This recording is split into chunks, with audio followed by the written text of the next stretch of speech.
दोस्तों, अगर आपको हमारी कहानियाँ अच्छी लगती हों तो हमारे चैनल को सब्सक्राइब कर लें, जिससे हम अप आप तक अच्छी कहानियाँ पहुँचाते रहें। तो आज की हमारी कहानी है मोटर के छींटे। क्या नाम की प्रातः काल स्थान पूजा से निपट तिलक लगा पीताम्बर पहन खड़ा हूँ, पाँव में डाल बगल में पत्रा दबा, हाथ में मोटा सा शत्रु मर्तक भंजन ले एक जजमान के घर चला। विवाहिताई विचारनी थी, कम से कम एक फलदार का डौल था और मेरा जलपान मामूली जलपान नहीं है। बाबुओं को तो मुझे निमंत्रित करने की हिम्मत ही नहीं पड़ती। उनका महीने भर का नाश्ता मेरा एक दिन का जलपान है। इस विषय में तो हम अपने सेठों साहूकारों के कायल हैं। ऐसा खिलाते हैं और इतने खुले मन से कि चोला आनंदित हो उठता है। जजमान का दिल देखकर ही मैं उनका निमंत्रण स्वीकार करता हूँ। खिलाते समय किसी ने रोनी सूरत बनाई और मेरी क्षुधा गायब हुई। रोकर किसी ने खिलाया तक तो क्या, ऐसा भोजन कम से कम मुझे तो नहीं पचता। जजमान ऐसा चाहिए कि ललकारता जाए तो लो शास्त्री जी एक बालूशाही, और मैं कहता जाऊं नहीं जजमान अब नहीं। रात खूब वर्षा हुई थी, सड़क पर जगह जगह पानी जमा था। मैं अपने विचारों में मगन चला जाता था कि एक मोटर छप छप करती हुई निकल गई। मुंह पर छींटे पड़े जो देखता हूँ तो धोती पर मानो किसी ने कीचड़ घोल कर डाल दिया हो। कपड़े भ्रष्ट हुए वह अलग, देह भ्रष्ट हुई वह अलग, आर्थिक क्षति जो हुई वह अलग। अगर मोटर वालों को पकड़ पाता तो ऐसी मरम्मत करता कि वे भी याद करते। मन महसूस कर रह गया। इस वेश में जजमान के घर तो जा नहीं सकता था, अपना घर भी मील भर से कम न था। फिर आने जाने वाले सब मेरी ओर देख देख कर तालियां बजा रहे थे। ऐसी दुर्गति मेरी कभी नहीं हुई थी। अब क्या करोगे मन? घर जाओगे तो पंडिताइन क्या कहेगी?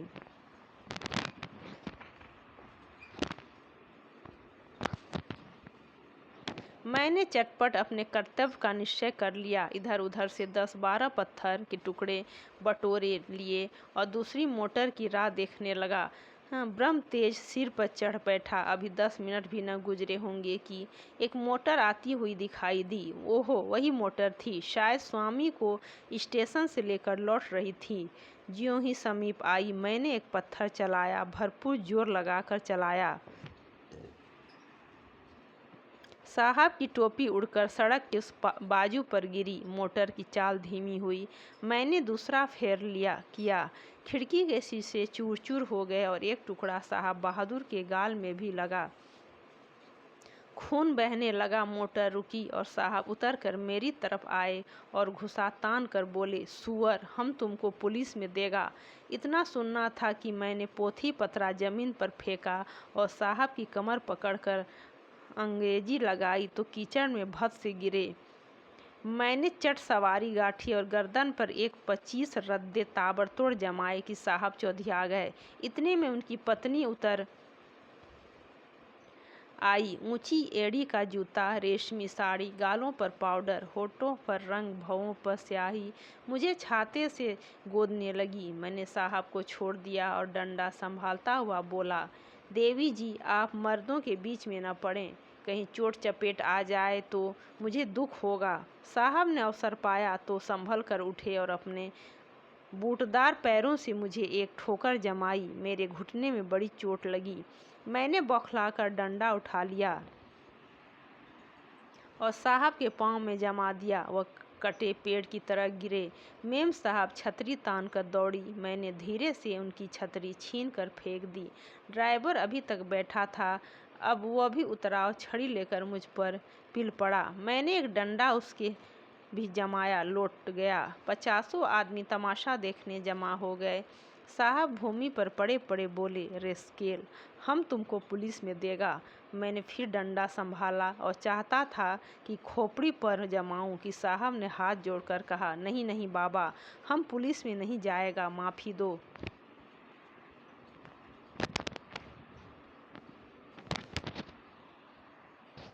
मैंने कहा, हाँ पुलिस का नाम न लेना, नहीं तो यहीं खोपड़ी रंग दूंगा। बहुत होगा 6 महीने की सज़ा हो जाएगी, मगर तुम्हारी आदत छुड़ा दूंगा। मोटर चलाते हो तो छींटे उड़ाते चलते हो, मारे घमंड के अंधे हो जाते हो। सामने या बगल में कौन जा रहा है इसका कुछ ध्यान नहीं रखते। एक दर्शक ने आलोचना की, अरे महाराज, मोटर वाले जानबूझकर छींटे उड़ाते हैं और जब आदमी लथपथ हो जाता है तो सब उसका तमाशा देखते हैं और खूब हंसते हैं। आपने बड़ा अच्छा किया कि एक को ठीक कर दिया। मैंने साहब को ललकार कर कहा, सुनता है कुछ जनता क्या कहती है? साहब ने उस आदमी की ओर लाल लाल आंखों से देखकर कहा, तुम झूठ बोलता है, बिल्कुल झूठ बोलता है। मैंने डांटा, अभी तुम्हारी हेकड़ी कम नहीं हुई, आऊं फिर और दूं एक सोटा किसके? साहब ने घिघियाकर कहा, अरे नहीं बाबा, सच बोलता है, सच बोलता है। अब तो खुश हुआ।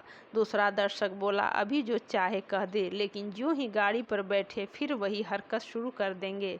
गाड़ी पर बैठते ही सब अपने को नवाब का नाती समझने लगते हैं। दूसरे महाशय बोले, इससे कहिए थूक कर चाटे। तीसरे सज्जन ने कहा, नहीं, कान पकड़कर उठाइए बैठाइए। चौथा बोला, अरे ड्राइवर को भी, ये सब बदमाश होते हैं। मालदार आदमी घमंड करे तो एक बात है, तुम किस बात पर अकड़ते हो? चक्कर हाथ में लिया और आंखों पर पर्दा पड़ा।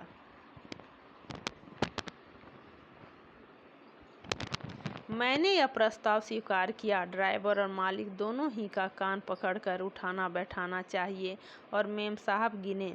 सुना मेम साहब, तुमको गिनना होगा, पूरी 100 बैठकें, एक भी नहीं, ज़्यादा जितनी चाहे हो जाए। 2 आदमियों ने साहब का हाथ पकड़कर उठाया, 2 ने ड्राइवर महोदय का। ड्राइवर बेचारे की टांग में चोट थी, फिर भी बैठ के लगा। साहब की अकड़ अभी काफ़ी थी। आप लेट गए और उल जुलूल बकने लगे। मैं उस समय रुद्र बना हुआ था। दिन में ठान लिया था कि इससे बिना 100 बैठ के लगवाए न छोड़ूंगा। 4 आदमियों को हुक्म दिया कि गाड़ी को ढकेल कर सड़क ले नीचे गिरा दो। हुक्म की देरी थी। 4 की जगह 50 आदमी लिपट गए और गाड़ी को ढकेलने लगे। वह सड़क बहुत ऊंची थी, दोनों तरफ की जमीन नीची। गाड़ी नीचे गिरती तो टूट टाट कर ढेर हो जाती। गाड़ी सड़क के किनारे तक पहुंच चुकी थी। साहब कांप कर उठ खड़े हुए और बोले, बाबा, गाड़ी को मत तोड़ो, हम उठे बैठेगा। मैंने आदमियों को अलग हट जाने का हुक्म दिया, मगर सबों को एक दिलगी मिल गई थी। किसी ने मेरी तरफ ध्यान न दिया। लेकिन जब मैं डंडा लेकर उनकी ओर दौड़ा तब सब गाड़ी छोड़कर भागे और साहब ने आंखें बंद करके बैठ के लगानी शुरू की। मैंने 10 बैठकों के बाद मेम साहब से पूछा, कितनी बैठकें हुई? मेम साहब ने कहा, हम नहीं गिनता। तो इस तरह साहब दिन भर कांकते रहेंगे और मैं न छोड़ूंगा। अगर उनको कुशल से घर ले जाना चाहती हो तो बैठ के गिन दो, मैं उनको रिहा कर दूंगा। साहब ने देखा कि बिना दंड भोगे जान न बचेगी तो बैठ के लगाने लगे। 1 2 3 4 5। सहसा एक दूसरी मोटर आती दिखाई दी। साहब ने देखा और नाक रगड़कर बोले, पंडित जी, आप मेरा बाप है, मुझ पर दया करो, अब हम कभी मोटर पर न बैठेंगे। मुझे भी दया आ गई। बोला, मोटर पर बैठने से नहीं रोकता, इतना ही कहता हूँ कि मोटर पर बैठकर भी आदमियों को आदमी समझो। दूसरी गाड़ी तेज चली आती थी। मैंने इशारा किया। सब आदमियों ने 2-2 पत्थर उठा लिए। उस गाड़ी का मालिक स्वयं ड्राइव कर रहा था। गाड़ी धीमी करके धीरे से सरक जाना चाहता था कि मैंने बढ़कर उसके दोनों कान पकड़े और खूब जोर से हिलाकर और दोनों गालों पर एक एक पड़ाका देकर बोला, गाड़ी से छींटा न उड़ाया करो, समझे? चुपके से चले जाओ। यह महाशय तो झकझक तो करते रहे, मगर 100 आदमियों को पत्थर लिए खड़ा देखा तो बिना कान पूछ डुलाए चलते हुए। उनके जाने के 1 मिनट बाद दूसरी गाड़ी आई। मैंने 50 आदमियों को राह रोक लेने का हुक्म दिया। गाड़ी रुक गई। मैंने उन्हें भी 4 पड़ाके देकर विदा किया, मगर बेचारे भले आदमी थे, मज़े से चाटे खाकर चलते हुए। सहसा एक आदमी ने कहा, पुलिस आ रही है। और सब के सब हुर्र हो गए। मैं भी सड़क के नीचे उतर गया और एक गली में घुसकर गायब हो गया।